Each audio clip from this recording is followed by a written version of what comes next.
A few minutes later, my friends came in the room. They were like, yo, dude, we're going to get tacos. Do you want anything? And what I thought I said was, yeah, let me get 2 chicken and 2 steak. But what I actually said was, yeah, let me...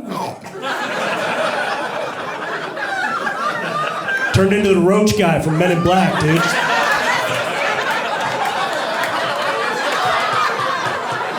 Sure water taco.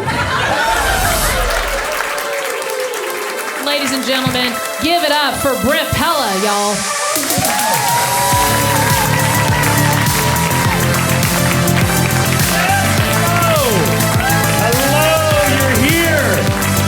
You're here, you can be at home bitching about stuff, and you're here instead. Appreciate it, man. Make yourself more comfortable. It's great. Hey, you seem happy. A lot of people are angry. You seem happy. That's good. I feel like everybody's angry. All my liberal friends are angry. All my conservative friends are happy, but they still sound angry, you know? They're running around like, America's back, dude! America's back, bro! It's back, dude! Trump, he says there's 2 genders now. You're either gay or straight. America's back, bro! Say Merry Christmas, dude! Say Merry Christmas! Drink this raw milk! Say it! Say Merry Christmas! It's a lot. There's a lot of anger. I think people are getting angrier because people are getting weaker. I feel like America is getting weaker every year, okay? And I think you could tell because less people are dying on Black Friday every year, okay? Check the stats. Less people died on this past Black Friday than any of the previous 10 Black Fridays, okay? And I'm not advocating for death. I don't want people to die. I love people, okay? I don't want people to die. I love people. But I also love a good deal. And Black Friday used to be a meritocracy, all right? That was like our purge. That was like Mother Nature's gift. It was part of natural selection. Once a year, we got to cull the herd on merit alone. Used to be if you had the mental stamina and the bone density to make it to the back of the Best Buy, you earn that flat screen TV, dude. They'd give it to you for cheap, too. None of this 10% off shit. They'd give it to you for 35 cents. They'd touch your little nipples on the way out the door. It was dope. That's the America I remember, okay? Make Friday black again.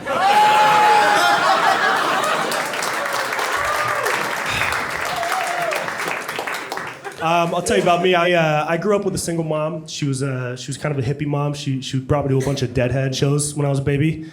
So I was like the little spiritual baby running around with no pants on, tie-dye shirt, little tiny penis flapping in the breeze, you know? You know what I mean? You know what I mean? You know what I mean?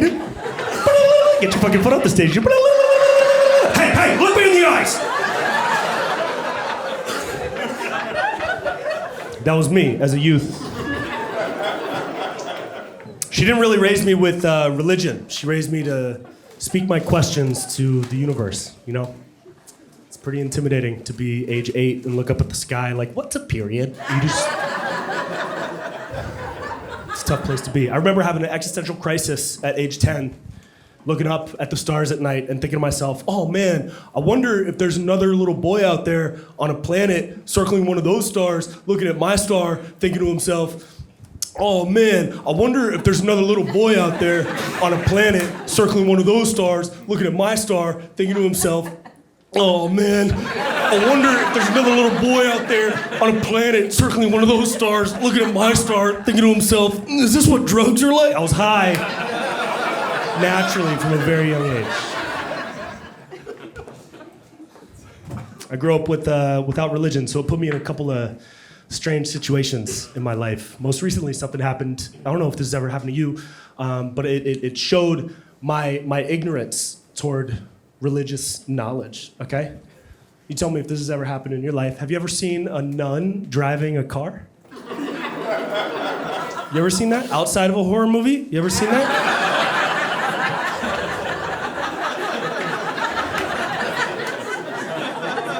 It'll throw you off. It was very unexpected. It was at the airport. I was walking out to get into my friend's car, and she pulls up from behind in an old Toyota Camry, the most sacred of holy vehicles. And immediately I lock eyes, and I was like, oh, why? Who would call this nun away from her nunny duties. Who would bless you, sir? You're blessed. She works through me. I didn't even know nuns were allowed to drive a car. I didn't know. That's my ignorance, okay? I thought anytime a nun wanted to get somewhere, she would just apparate, you know?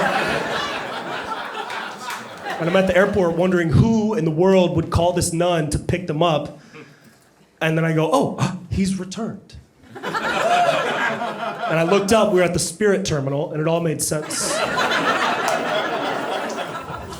I grew up with a mom and a sister, so I was around women my whole life, and I feel like I know you. I know you ladies. I know you to your core. I know that women, you're always in one of two constant states of being. You're always either cold or hungry. That's it.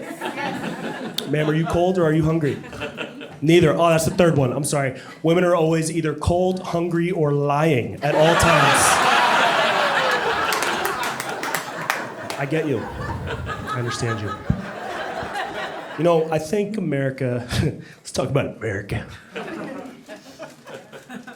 I think America, a lot of people in America are angry and suffering, and I think we live in a culture that really enjoys watching other people suffer. We love it a lot, like a lot. That's why we love true crime. Like some of y'all can't go to sleep at night without watching true crime. You watch it so much, you're addicted to watching other people go through hell. Do you realize how psychotic that is? In order for you to get a solid 8 hours, somebody had to get eaten. That's crazy. And it gets burned into us from a very young age.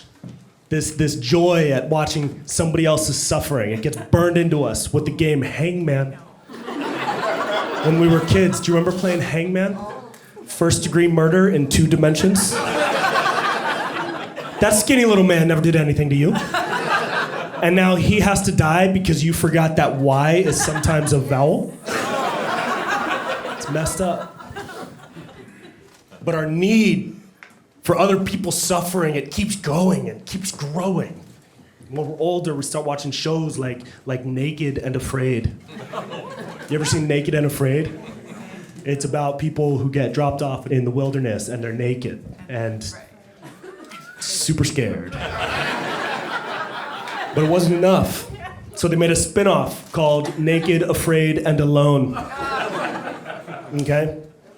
And I'm waiting for the third version. Naked, Afraid, Alone, and Allergic.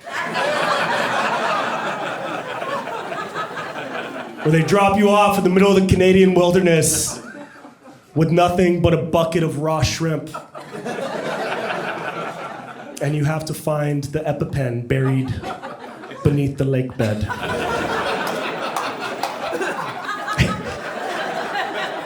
Y'all into conspiracies? Conspiracy theory crowd? Yeah? You know, there's a lot of crazy stuff going around right now with conspiracies. I asked an audience recently what their favorite conspiracy was, and somebody said, "Oh, dude, 2 moon theory." And I was like, 2 moon theory? What is that? And the guy goes, "Well, you know how sometimes you look up at the sky during the day and you can see the moon, and then also at night you still see the moon?" I was like, dude, I'm in. I don't need anything else. I'm fucking in. Makes perfect sense. My buddy, you don't want to go too deep off the deep end. My friend called me recently. He was freaking out. He was like, "Hey, man, I've been looking into the moon. What do you know about the moon landing, bro? Do you really believe we landed on the moon? Tell me the truth, dude. Do you really believe that we landed on the moon?" Like, he was freaking out, you know? And I was like, "Man, you believe in the moon?"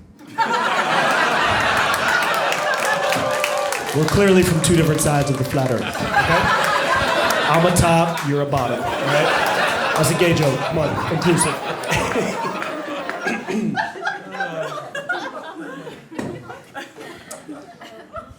You guys do drugs?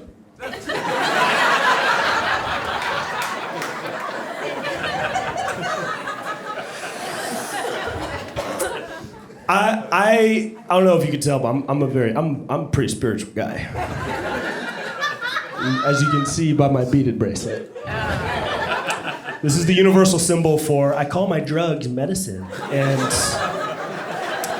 that's where I'm at now. I grew up with the DARE program. Y'all grew up with DARE? D-A-R-E? I still do it. Drug Alcohol Resistance Education. And then you hit your 20s and you realize it stands for drugs are really exciting. It's a whole new world. I think the least harmful drug is weed. I think everybody could smoke a little more weed and chill out. I think the most dangerous drug known to man, though, is a homemade weed edible. Because you just don't know. You just don't know. You eat the whole thing and you feel nothing, or you have a little tiny bite and you're just astral projecting for like 3 weeks. First time I ever had an edible, my buddy came up to me and he was like, "Hey, bro, just have this crispy treat, dude. Just the corner, dude. Just 3 Krispies, dude. Snap, crackle, and pop, my boy. This is for you." But I was back in my like bro phase, right? So I was like, "Give me it, dude." Ate the whole thing. Turned into a couch.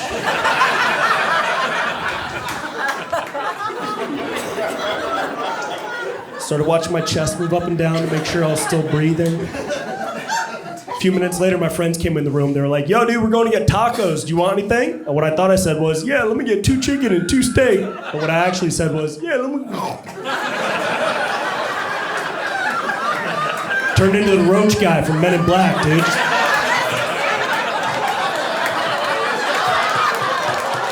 You sure want a taco.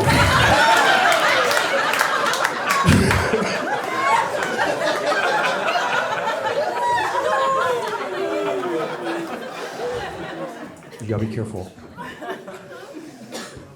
I got a lot of friends that do too many drugs. They do so many drugs, they know like too much about drugs. You know? You ever met somebody whose personality type is ketamine? It's not the best type of person to have around, but it can be fun. Until you get trapped in a heart-to-heart with that person. Because there's no worse prison on earth than being stuck in a heart-to-heart with somebody that you cannot get out of. Okay? This is my impression of everybody who's stuck in a heart-to-heart, all right? They're just right here the whole time. Because you don't get to leave until the other person has said, "Thank you, brother." There's no leaving that. So this is my impression of everybody that's trapped in a heart-to-heart, just right here the whole time, just like...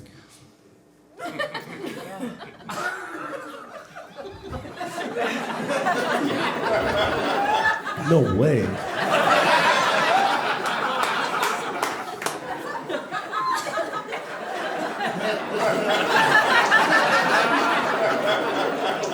What?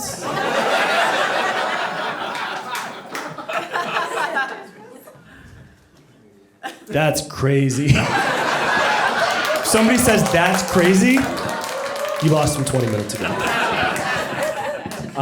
I'll leave you on this. I have a political belief that I think could change this nation and potentially the world. Here it is. I think every presidential candidate should be required to take psychedelics before running for office. That's what I think. All of them. I think Joe Biden would have had a much different administration if he had taken a bag of mushrooms to the head on Inauguration Day, okay? Would have gotten a full sentence out of that man. We wouldn't even have debates anymore. We would have a heart-to-heart. He'd broadcast live from inside of a yurt.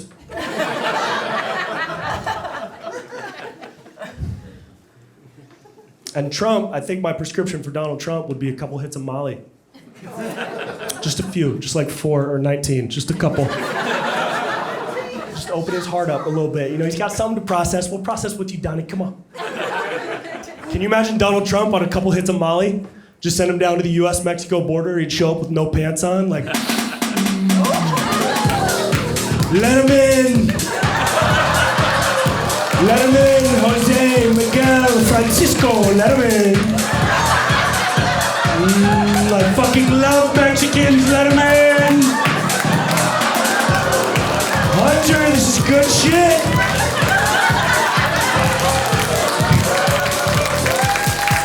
My name is Brent Pella, have a good night, bye-bye!